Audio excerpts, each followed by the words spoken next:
Any farmer can wake up one morning and decide to build a goat structure. But did you know that you might cause your goats to die, or even make them to miscarry, or even cause pneumonia to them because of that house that you have built?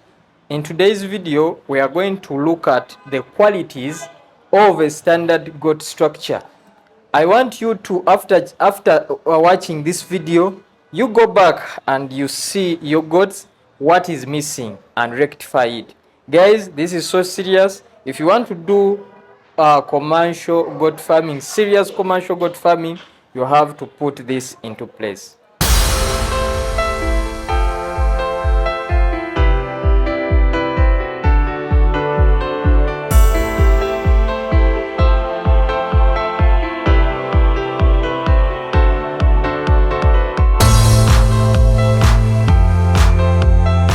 The qualities of a standard goat farm or a standard goat house.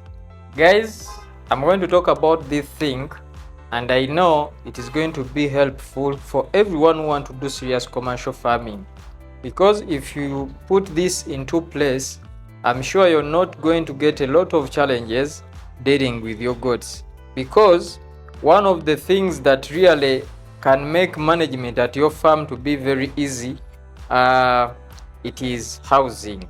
And if housing is made well, it might be the ground housing or the raised housing, it does not matter, but you have to plan it properly so that it is management to your workers. So now let us dive into these aspects. Qualities, let us look at quality number 1. Build on elevated grounds.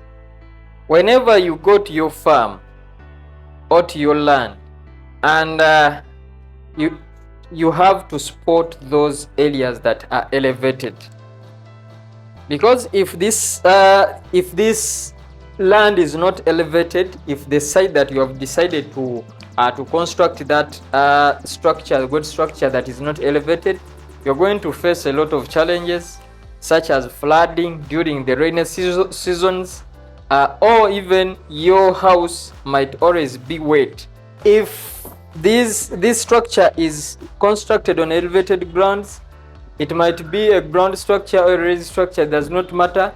But remember, in goats behavior, we want these goats like dry places, and if the place is dry, they will be liking that place. So it is good when you're going to construct, you look for raised grounds. It's where you can construct that structure of yours. Number 2 is ample aeration. Whenever you construct this structure of yours, you have to make sure that it is well aerated. Aeration means you have to make sure that the flow of air is ample into that structure, because we want to remove that bad smell that is in that structure, and we want to prevent these goats from sneezing. Some of the people, when they are constructing these goat structures, they really leave a small room for aeration, and you might enter that structure. First of all, you will hear when it is smelling badly, and if you reach on the goats when they are sneezing, when they are coughing, some of those causes is because of a limited air in that structure. So aeration is very key, and you have to put much emphasis on that as well. Number 3, even laying of the floor. For those people who are constructing raised structures, remember, we lift the platform. If we lift that platform, then we have to lay properly those timber, first of all, to prevent these goats from breaking their legs.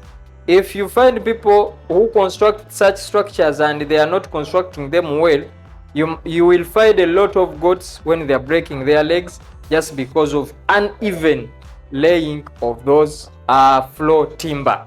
So if this is my floor like this, if this is my timber 1 and timber 2, The spacing that I can put, it might be between 0.5 inch to 1 inch. Those are the recommended size of the space that we leave between the planks. So it is very key, or you can leave smaller than that, just not to widen it very much so that these goats really break their legs. You leave some space, because if these people are sweeping, if your workers are sweeping, it enables them for those droppings to drop on the ground. So that is also very important.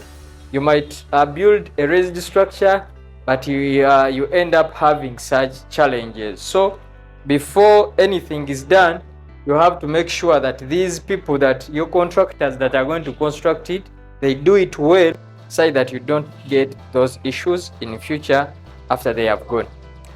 Number four is,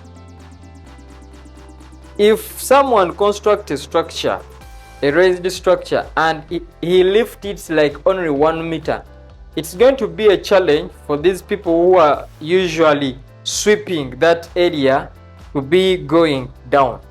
They will start suffering from the backache. So it is good to always at least do 5 to 6 feet height.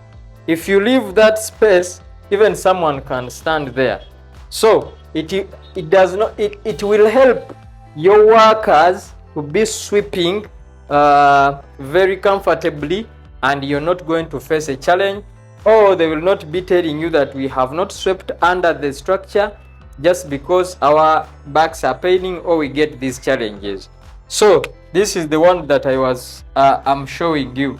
The height from here, from the ground up to the floor, it has to be between 5 feet and 6 feet. Number 5, partitioned. Your structure must be partitioned. Partitioning help in management. If you partition this, for example, you come to the floor plan, this letter J is indicating the kids section, this K is indicating the mothers section, this L is indicating the general floor, this M is indicating for the males. So if you partition your structure like this, it will help you to manage these goats. They might be on a free range, on a zero grazing, but still at night you have to separate. For example, the kids have to sleep in their partition, the mothers have to sleep in their partition, the general flock has to sleep in their partition. If it is in breeding season as well, you can leave the breeding male to be sleeping with these, because they can also do some work at night. Number 6, your structure must be having a play area. This play area helps a goat, or helps these goats whenever it is in the morning before they go for grazing in the afternoon. They have to be exercising, and this is what means by a play area. This is our play area. So these goats, they don't have to be in the house at night, even during the day. You can leave them to be exercising from the outside. So it is important and very, very much recommended, whenever you construct your structure, your goat structure, it is good to put a play area. And that is why when we are quoting our quotations, we always put that provision of the play area. Then number 7, must have a spraying area. These goats, we spray them because whenever they go in the fields, there are many animals that move in those fields, and they leave those parasites. So every weekend, or other people spray twice a week, but still you have to be with that provision of spraying. And this is the section for spraying. You have to put that section where you can put your goats and you spray them from there. And that section usually it is in the prey area. Why are we not putting it in the structure? This wood, when you put a lot of water, it will start to be slippery and you might get injuries when you're spraying them. But if it is on the ground, then it is better. You can spray them well or comfortably. Then 8, you know, these structures, also these animals, they also have life. That means you have to protect them from harsh weather. I talked about the aeration, but it does not mean if you construct a structure, you don't at least prevent these animals from direct wind. That is why we focus. If you see this letter G here, it is focusing on the side wall. Side wall means if you construct your structure, these are the standing poles. They end here at the floor.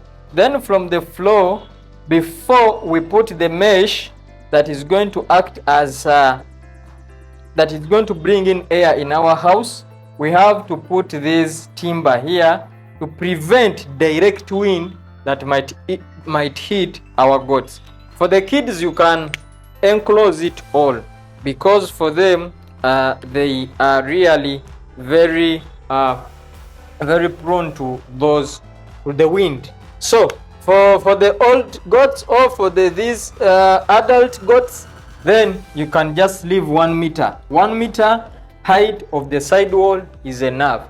And when you do that, you're not going to get any issue. Then the 9th aspect that you have to also focus on, that is the security measures. You can put a security camera. You never know the area that you're operating in. It is good to always monitor your business, so you can as well put a security camera that will help you to always monitor at night when these goats are really in their chambers sleeping. Then another aspect that is very important when you're doing this, it is the sick bay or the quarantine area.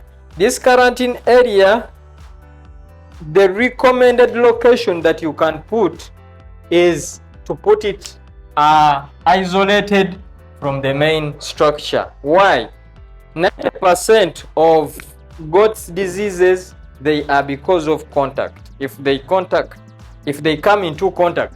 So it is good if you discover that there is a goat that is having such certain challenges, you can isolate it far away from the structure and you leave them the other side. That is why you're seeing this partition here not in the same locality or in the same place with the main project. So this is our structure. A is representing our main structure, the partitioned one, as I have communicated with you. Then B, that is the play area. C is the spraying area. Then E, of course, this is the roofing. F, that is the chain link. Chain link is the one that helps to bring in air for aeration. This G is the side walls. I told you that these side walls are very important in hindering this wind when it is coming, when we don't want it to come too close or directly to our animals. Then this H is representing the height that we leave between the ground level and the floor of the structure, the H. Then the I is representing the ground floor. If your structure is having this, then you're not going to get any issue when it comes to management and also when it comes to disease control.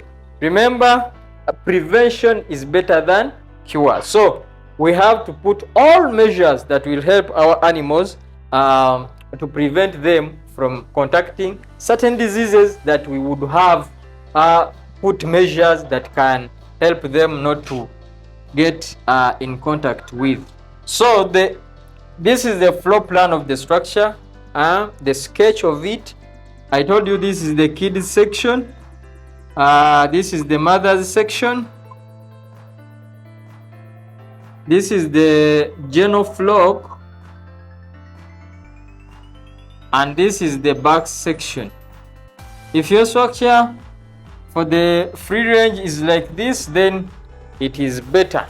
If it is a zero grazing, what you're left with, those are the feeders. You have to put feeders for both hay and silage. If you put those feeders, you are going to see for those of silage and hay for the zero setup, for the zero grazing setup, as well as partitioned. You have to partition the prey area, you have to partition the structure as well, such that all of those categories can be feeding in different partitioning. So guys, this is very important, and if you sit down and you really check yourself and you see that you're missing certain things, just know that you haven't entered into that serious commercial farming, and these things are very, very cheap, and you can do them. You can do them using your local raw materials that are available to you. You can use our designs that and you come up with such good and beautiful work. So guys, if you have watched us until this end, and if you find this video to be really very good, share it to your friend, as well as if you haven't subscribed, mind to tap that subscribe button and the notification bell, such that you never miss out such information that we always share with you free of charge. So guys, thank you very much. Thank you for always watching. We meet in our next video.